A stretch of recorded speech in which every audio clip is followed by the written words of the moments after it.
Okay, I have a quick personal story before we introduce our next speaker. In 1997, I saw Sir Lenny Henry at Comic Relief at the BBC studios, and in 2018, we had Karen Blackett speak at Rise. She was amazing. And I said to her, it would be a dream of ours to have Lenny Henry on stage. And Karen, I don't know whether you remember, but you introduced me to Lenny Henry via email. And for the next 7 years, every year, we invited him to speak. Every year. Persistence pays. And this year, he said yes, which is amazing. And we also agree on an ROI that really matters, which I'm sure he'll talk about in a moment. But to bring him on and to introduce him and to fireside him, we have the incredible Vanessa Kingori, OBE. If you don't know her, you must. She is a trailblazing business leader who was also at Rise back in 2018, who's known for transformation across media, tech, and culture.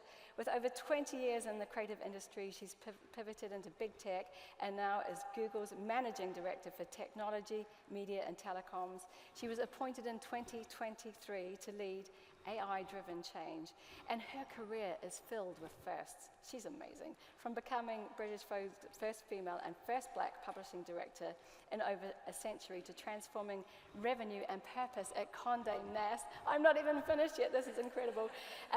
Culminating in her promotion to Chief Business Officer. She's been honoured with both an MBE and an OBE and is named one of the UK's most influential Black Britons for over a decade and was recently awarded the City of London medal, and she serves on a number of different boards. And so it's an absolute pleasure and honour. I'd love to give her the biggest round of applause. So welcome to the stage, Vanessa.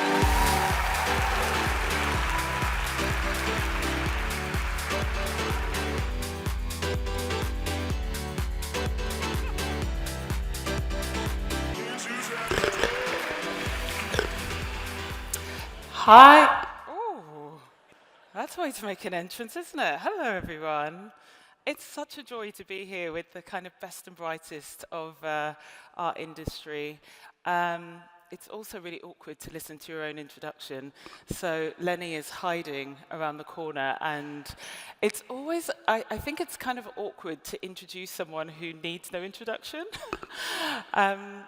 So Lenny Henry has been in our lives for all of our lives across many different touch points for decades. And he has spanned so many different media access points, it's impossible for us not to know him. But I think it's interesting to know the breadth of his career, and it's going to be one of the things that we explore today. Since shooting to fame as a comedian at 16 and bringing characters into our lives, a lot of whom centered around his Jamaican upbringing, and then going from comedy to theatre, winning critical acclaim, playing Othello and many other roles, writing multiple novels, of course co-founding Comic Relief, which has been going for 4 decades and has raised over $1 billion. He's also active in academia.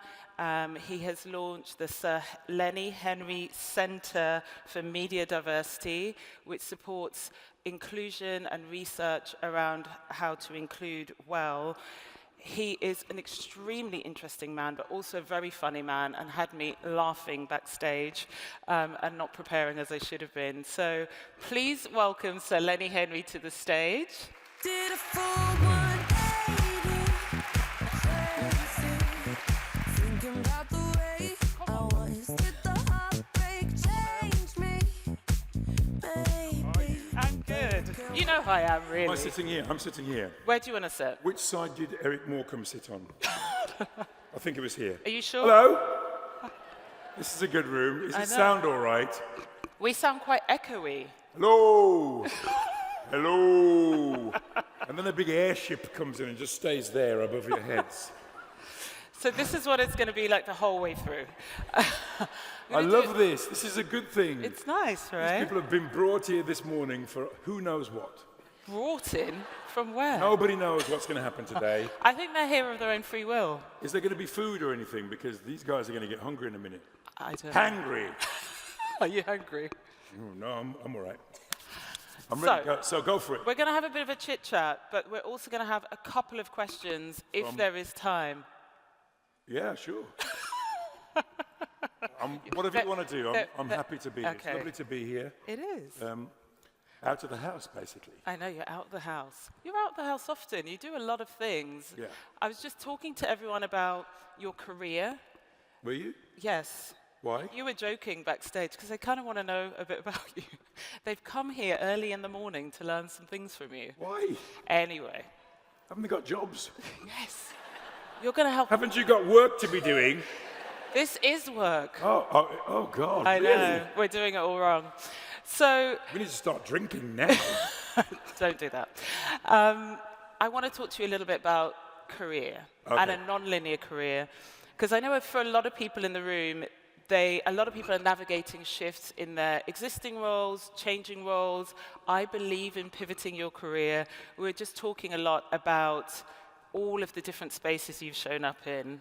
You know, I'm thinking about like on stage doing comedy to some of the more serious things that you've had to do about You want to know about that? I want to know, and I think everybody will want to know, is what it takes to show up authentically in those very different spaces, very different moments. Perhaps when people believe they know who you are and what you're about and you need to switch modes.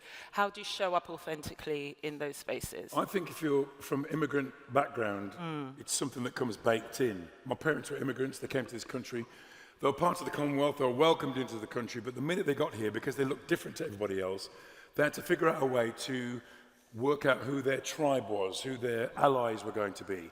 So I think it's very important to figure out who your allies are, otherwise you're going to be consumed. Adapt or die, right? So immersing oneself in culture and in the language, finding your peer group, learning everything about it. For many, many years, about 35, I was the only black person working at the BBC. No. Yeah. Go quiet. It was like me, Flora Benjamin, Derek Griffiths, all of us picking cotton in the Blue Peter Garden. I felt Floella's hands, they're very soft. She hasn't picked cotton. Yeah, man. She was, listen, I was the only black person in the room. Every meeting I went to, it was just me. They hired all these writers from Oxbridge, and they came in the room, and I had to vibe with them. I was like 17, 18 years old, and I didn't have their education. I have now.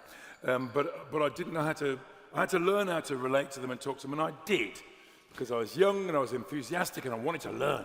So I was a sponge, and I think that ducking and diving between spaces is about being a sponge and not being scared to ask questions, not being scared to talk about the stuff you don't know. Often we get embarrassed and we freeze.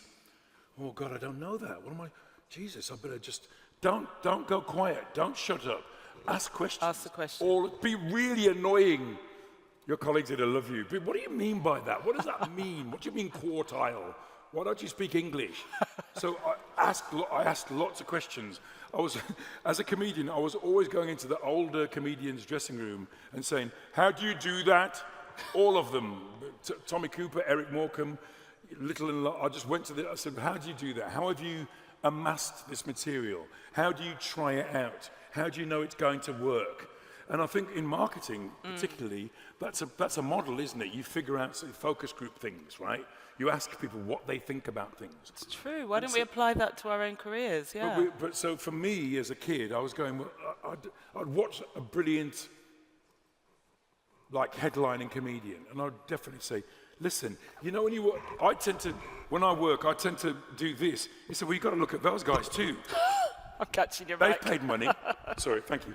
They've paid to see the show too. You've got to look over here. And also, you need to, when you're in a theatre and there's the gods and there's this bit here, you need to look up there. So one of the first things I did was I learned to do this and this and this and this all the time. Your material is, if you watch any brilliant comedian, They're always looking around at their audience and smiling at them, and they're making eye contact because it's the whole audience, not just. I used to walk on stage and go, "Hello, how are you? All right?" And I'll just stay here all night. Ridiculous. So, That's great. I love the idea of building your own focus group for your own career. have your own focus group, and it used to be I had three friends, three white friends called Greg, Mac, and Tom, and they were my coterie. They really helped me. They came to every show. They'd talk about what was funny, and they'd lead with what they loved, not what was wrong. Oh, I love that. Yeah, it's good, right? It's a softer And language. they had no idea what they were doing, but they led with what they loved. I love that bit when they do that. Yeah, and I that made I you get get your shoulders excited down. about that. Yeah, And I think that's really good for focus group. new people, interns. Yes. Talk about what you love, not what was. Shout out Laura, a new intern. Laura, what's up? How you doing? Making that coffee all day. She doesn't make coffee. What does she do? She writes amazing documents, actually. Does she stand in your parking space like this? It's here, you're parking here today. Don't At move Google, it's we here. cycle. We cycle. Huh? Does she have cocoa butter? Here it is, here it is. I mean, I feel I'm Cocoa butter a little emergency. athlete. You live in a very different world to me. What do you mean? I live in Reading. What's the matter with you? Maybe in the Vogue days. That's this world. So what else did I do? I want to know. I want to know about your. I think that's really interesting in terms of how you built an on-stage persona and your career. Now with your production company, Esmeralda. I remember us having a chat, and you told me about the books that you're reading. I went out and bought. You're reading the MBA book and all of those things. Personal MBA book is great. Yeah, and what are the other ways? Because this is quite a different space for you in the same industry. What are the ways that you're preparing yourself maybe now for this iteration of your career?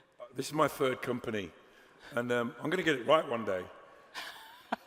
I think what you do is you kind of have these experiences and go, oh, well, I won't do that again. But I think there's a saying about experiencing things. There's the putting your hand in the fire and going, oh, that's hot. And then there's doing that 14 times. Then there's the going, I think that's hot. I don't think I'm going to do, should I put my hand in the fire?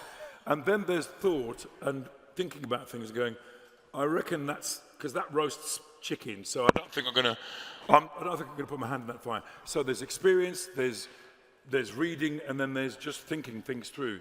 And I think I've learned over the years to start to anticipate problems rather than walk into them. Yeah. So look at the road and go, I might get knocked down, rather than walking into the road and getting knocked. I've been knocked down by a bus 3 times. What? So it's going to be very difficult to keep this on track. I think it is, yeah. But the number of side quests but that I mean, we the could thing go. is, learn from people, learn from your elders, learn from smart people, cluster, be with people you respect. You lie down with a dog, you wake up with fleas. You lie down with smart people, you might learn something. So surround yourself with smart people. Don't be scared to be in a room with smarter people than you, because you're going to learn all day and you're going to contribute. Yeah. And you're smart too. I think a lot of the times we think everyone else is smarter than us, particularly when we enter a new space or you're doing something that's outside of your comfort zone. And often they want to hear from you as much. They want you to ask the annoying questions. Yeah. I worked with Norman Beaton when I first started. And I don't know if you remember Norman Beaton. He was at Desmond's. Yes. He played my dad in The Fosters, which is the first all-black situation comedy that was ever shown on British television. All of us were black, all of us. And nobody behind the scenes, but on stage we were all black. Not one black cameraman. We can do that. I can point the camera, but no. It was just us. And Norman was a teacher. He'd been a teacher in Guyana. But he was an actor now, and he led from the front. He was a leader. And I was 16, and I followed him everywhere he went. He was so smart. He was so kind of generous with his time and his advice, and he was always hungover. Norman was he being generous, or did he not? Norman went clubbing every single night. He would come in for rehearsals, and he'd still be pissed. I mean, I don't know how he did it, but he somehow got through. And he would often show up in the wrong rehearsal room. So he'd be hungover. He walked into the rehearsal room, and he just saw Elaine Stritch, who was a posh New York actor from the stage. She was doing a TV sitcom called Two's Company, and Donald Sinden, posh British actor, both white. And Norman walked into the room, and he said, "Where's the black people?" He was in the wrong room. Then he collapsed and rolled under the table underneath Elaine Stritch, and she said, Mr. Beaton, I can see you're drunk. And he said, well, I can see your knickers. Only he didn't say knickers. Anyway, Norman made me read books.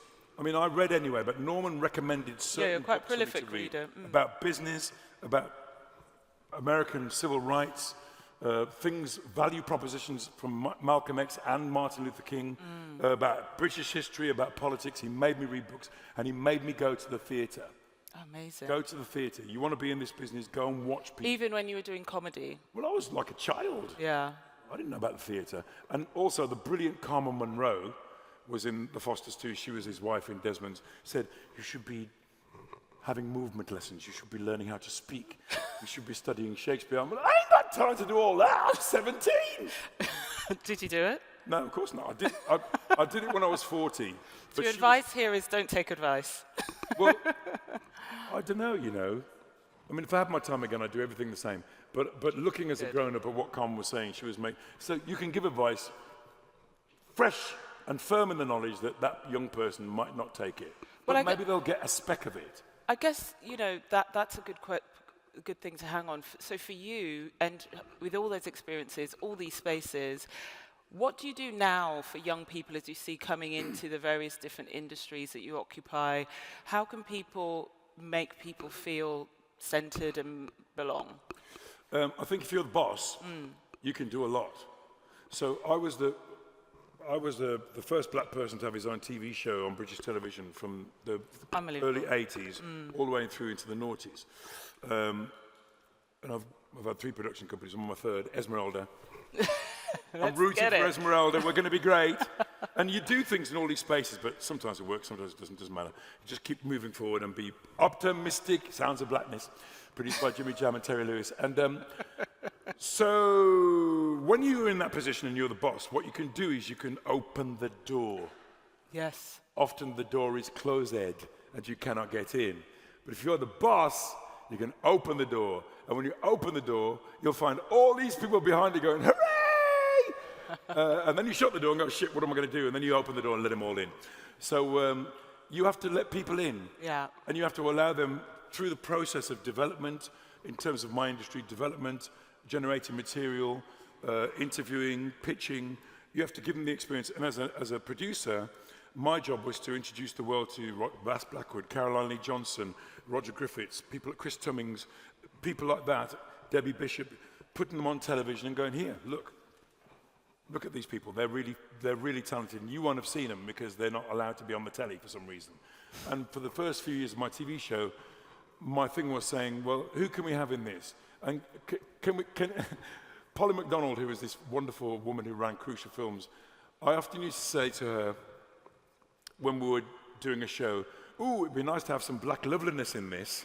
Some black what? Black loveliness. Okay. And I meant, can this be diverse? Yes. Can this be can we have some black loveliness behind the camera? Got it. Which meant, you know, is there a sound person or a camera person? Or never met. I've only just recently met a black costume designer. So I said, so I used to say, probably. I used to say, can we have some black loveliness? And Polly would go, darling, I think we can manage that. And we found Keith, who was a sound man, and Judy, who was a sound person. We found makeup people, and there are people out there that are working. Asking the questions and being the person to Don't be scared to ask. Yeah. Don't be scared to ask. Often people lean in, right? They just need someone to ask the question and make it important. Yeah, but when you're the boss, you can say, I want that to happen. Yeah, for sure. So I want it to happen. So I'm interested in what you just said about, you know, your show on the BBC. I remember that show so anchoring. I moved to the UK at 7 years old from the Caribbean. Where were you in the Caribbean? St Kitts, you know where I was. St Kitts? Yeah, St Kitts. So this will be new to you then, electricity, carpet. Jamaicans, we love that. To not rise Where to you this from? Stuff constantly. It's been all, it's from? all Beckley? morning. Oh, so you don't heat your food. The inside joke is it's a very tiny island, but it's far more progressive, some might say, than... Yeah, a lot of smart people on site. But when I came here, it was kind of revelatory to me to see you on TV so regularly, and there were 4 channels. And so we couldn't miss you. And we all tuned in, and we didn't want to. It was also a thing to not miss the show. And our family centered around the show. And I'm interested now, there's a lot of brands and a lot of marketeers in the room, and now there are so many channels. I work at Google, at YouTube alone, I think there are 80,000 channels with over 10,000 subscribers, and each of them have their own fandoms, and then everything beyond that. So how do you choose the right space for your brand or yourself? Like, what makes a good platform? Nobody knows. How Maybe go to your kids' room and ask them what they're watching, because we don't know. Grown-ups have no idea about these things. You know, BBC are hemorrhaging eyeballs, Channel 4, ITV. We'll stick with the people that know us when there were 4 channels. You know, your kids know. Yeah. Talk to kids, they know. Talk to young people. Yeah, they're watching everything on their phone. Looking at Google, they're Googling things, they're watching YouTube. But you must have some favorite shows that you stream or people that you're interested in. Is there anything like that? Nothing? Yeah. Just your own? I watch things. I like Monday Night Quiz Night, that's good. Yeah. I think Amal Rajan is great. Clive Myrie, I've started so I'll finish. Come on, Clive. But in terms of what we're looking at on our phones, I go on the train, I see young people basically looking at they're talking to each other, but they're communicating like this. I know. I'm sitting over here, yeah, but I'm talking to you like this. Multi-channel. And they're watching clips of Game of Thrones. They're not watching the whole one. They're watching their favorite clip, or they're watching clips of, Last One Laughing, or they're watching clips of Traitors, or they're watching... So they are watching bits of terrestrial television. Yeah. It's not watching all of it. What they love is dancers on TikTok, or they love comedians saying one thing. Clearly, I think programs are going to get shorter for young people, you know. Well, Got this 15-minute show, I'll take it. it's interesting because there are lots of channels, the reviews of programs and films. There's people who've built whole fandoms on just doing reviews. And Goggleboxing. People go to that first, and then they might watch it. Yeah, Gogglebox is a genius. Yeah, that's a genius show. The idea of Monty Python did a sketch about doing there being a channel for the weather, or there being a channel for people watching the motorway. Most of the things they predicted with jokes have happened.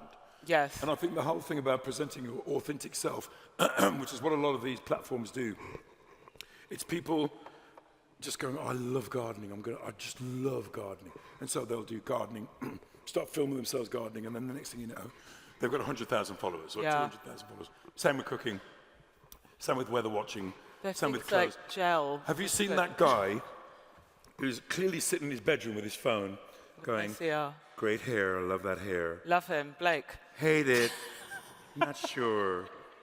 This isn't doing it for me. Oh, I love that. Yellow. But you're watching. But I'm watching. So I'm Instagramming If you can mimic him, you're watching. But he keeps coming up on my Instagram. I don't know who this guy is. I don't know what he's doing. He seems to be quite camp. He seems to know a lot about fashion. He seems to be on the money too. He knows what he's talking about. But isn't that... That's about the authenticity, yes. right? It only works if they really know what they're talking about. So I could do one about comedy, my favorite comedians. I could show you a clip of Richard Pryor and I could break it down. Amazing. Who's going to watch that? Well, I would. I was going to ask you if you could create your own YouTube channel or whatever platform now, what would it be about? So it would be dissecting other comedians or comedy? It would be about me. How weird. Me. That's enough about me. What do you think about me? No, it would be about, my channel would be weirdly eclectic. My first South Bank show was about me. My second one was about funk, because I love funk. Okay. My third one was about comedy. So within that matrix of things, if I could get a thing where I could talk about something I'm authentically enthusiastic about, then I would do that. Probably maybe I'd do one about Jamaica. Amazing. Because my parents are from Jamaica, and I feel Jamaican, but I'm from here. So I think making the connection with Jamaica, St. Kitts, going around the small islands and looking at the islands, comparing them to Jamaica. Why haven't you made that show then? Because well, I did one with my brother Seymour, who's now no longer with us. I'm so glad I did this. Yeah. But this is about, documentaries used to be the place where you could give of your authentic self and be truthful. And just want to talk about Mo Gilligan, for example. Yeah. Mo Gilligan started by, he would film this character talking about something, and then he would film the reverse of that character, replying to that character. And he was basically building sketches, but playing all the characters. He wrote it, produced it, acted in it, and then he uploaded it to YouTube until eventually he had like 1 million followers or something. And then ITV offered him a corner office. Amazing. Right? So this is somebody who, from scratch, did it himself and was his authentic self and thought, what do I think is funny? There was no intervening commissioner or development person telling him what to do. Did it all himself, and now he's got 2 shows on Channel 4, and he's on ITV in The Masked Singer, and he's touring America because he stuck to his guns. And when I'd started, if these individual platforms were available at that time, I would have just been doing impressions down the phone and uploading them. And you would have been... Or doing new characters down the phone. Maybe I'd upload a different character every day for 6 months or something. I think there's something in that, then, isn't there? If you think back to what was being commissioned, it always sort of blew my mind that you were on TV portraying these characters that felt so personal to me and my family, you know, with the West Indian accents and stories, but that reached this kind of mainstream audience. And what I see, and I think it's interesting for some of the people in the room as they're creating the narratives for their brands and so on, is that what's happening at the moment with this sort of democratization of some of the media is really surprising stories are going really mainstream. Yeah, people are interested in your story. They've got to have an opportunity and a platform from which to tell that story. Yeah. So that's why I think democratization of the internet is fantastic, because it means somebody in Ghana can get 15 kids to do the Thriller dance. Yes, I love those. And it'll go viral. Yeah. It means the real McCoy can still be alive today because they did Welcome to Jamaican News. We give the news for we. And now we got a clip from Jamaican Doctor Who. I am a Dalek, you know. You is a Dalek, I am Doctor, you are the Doctor. I have this rash on my back, you know. You know, and they can go viral. Yeah. 15 years after that sketch went out. It means that every single concert Prince got and gave has been cut into bits and is uploaded every day. And it's amazing. So if you're interested in cooking or Prince or Michael Jackson or the Real McCoy or the Lenny Henry Show or 15 Ghanaian kids doing the dance from Thriller or Bruno Mars doing that brilliant Uptown Funk during Coldplay's concert, you can watch it. You can watch anything you want. And I think for you guys, the thing is, God, how do I catch them on the way to that? Yeah. How do I catch them on the way to that? How do I get them after that? How do you recognize authenticity, even if it's beyond your lived experience as a marketeer? It's this idea of allowing people's authenticity, knowing that there's an authenticity that might not be yours. And this is about inclusion, right? It's understanding what that means to the people. If somebody's telling you something, it's obvious that it's important. So be around people who will expand the conversation so that you're learning all the time, oh, that's important to them. Maybe I'll take them aside and talk about where they come from, what their values are. Yeah. I'm learning what their values are because they might chime with mine or they might be different to mine.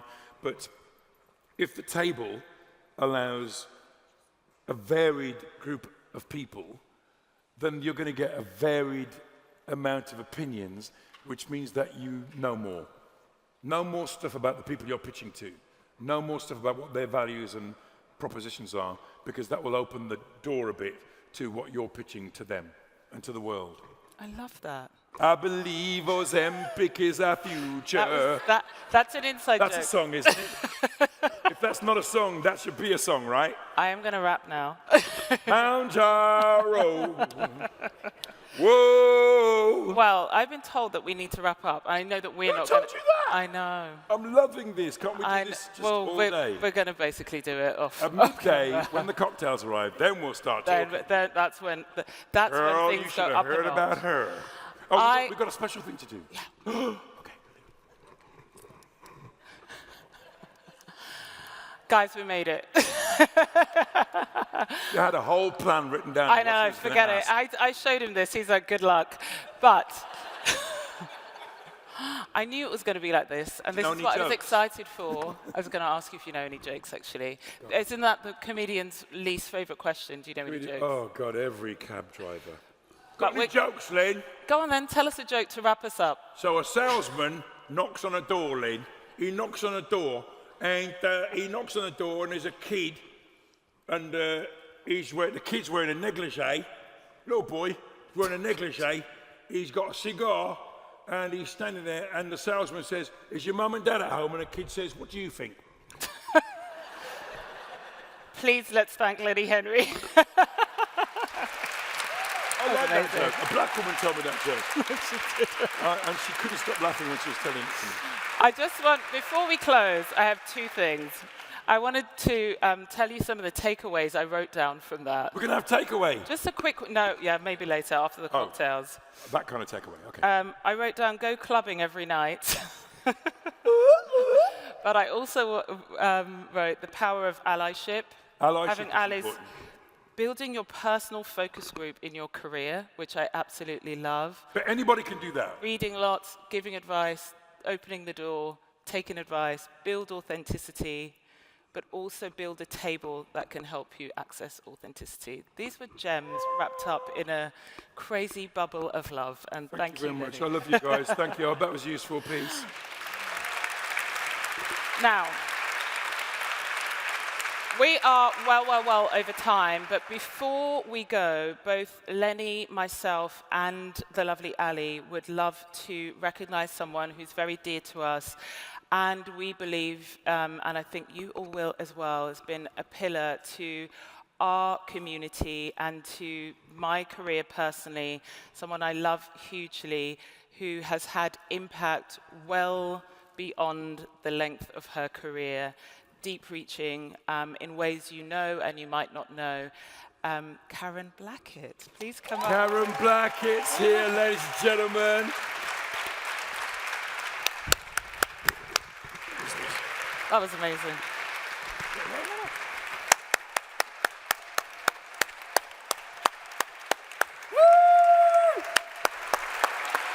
She's looking fabulous. Wow. Hang on. This way, Now, Ali, do you want to say a This few way, my words about, lady. do you want to say a few words about Yes. Karen? I love you. Thank you. Karen was one of the people who, when I first started in the media industry, I saw her picture in a magazine, and she was then the CEO of Mediacom. I was a lowly salesperson at the Evening Standard. I went to Mediacom, and I said to the person that I was meeting with, I would love to meet Karen Blackett at some point. And they said, I'll go get her, see if she's free. And she came out, I don't know if you remember, you chatted to me in the reception, you gave me more time after that, you helped me become included in that same magazine for 12 or 13 years consecutive running. She has written references, she's given me advice. None of that time did she say, did we ever say the word mentor? She was a friend, a cheerleader, someone to giggle with, and you're incredible. So we wanted to show you love. Please. I want to show you love too. Shall we come forward? You want to come forward? Yeah, and thank you, Karen, for connecting all of us today. And yeah, so we just wanted to acknowledge you. And also, you kind of just snuck off out of the sector. We're like, no, we have to give She's you. still around. She's doing bigger, better She's- things. Yeah, okay, we're going to get a little Have a photograph. picture. And we're going to talk about the new ROI. Oh, okay. And this was from the local petrol station. I hope it's all right. Ellie, look in the bloody I camera. hope it's all right. It does look like that. There's a Twix in there. Thanks. Thank you, guys. Yeah. Thank you. Okay, thank you so much. Lenny Henry. Thank you.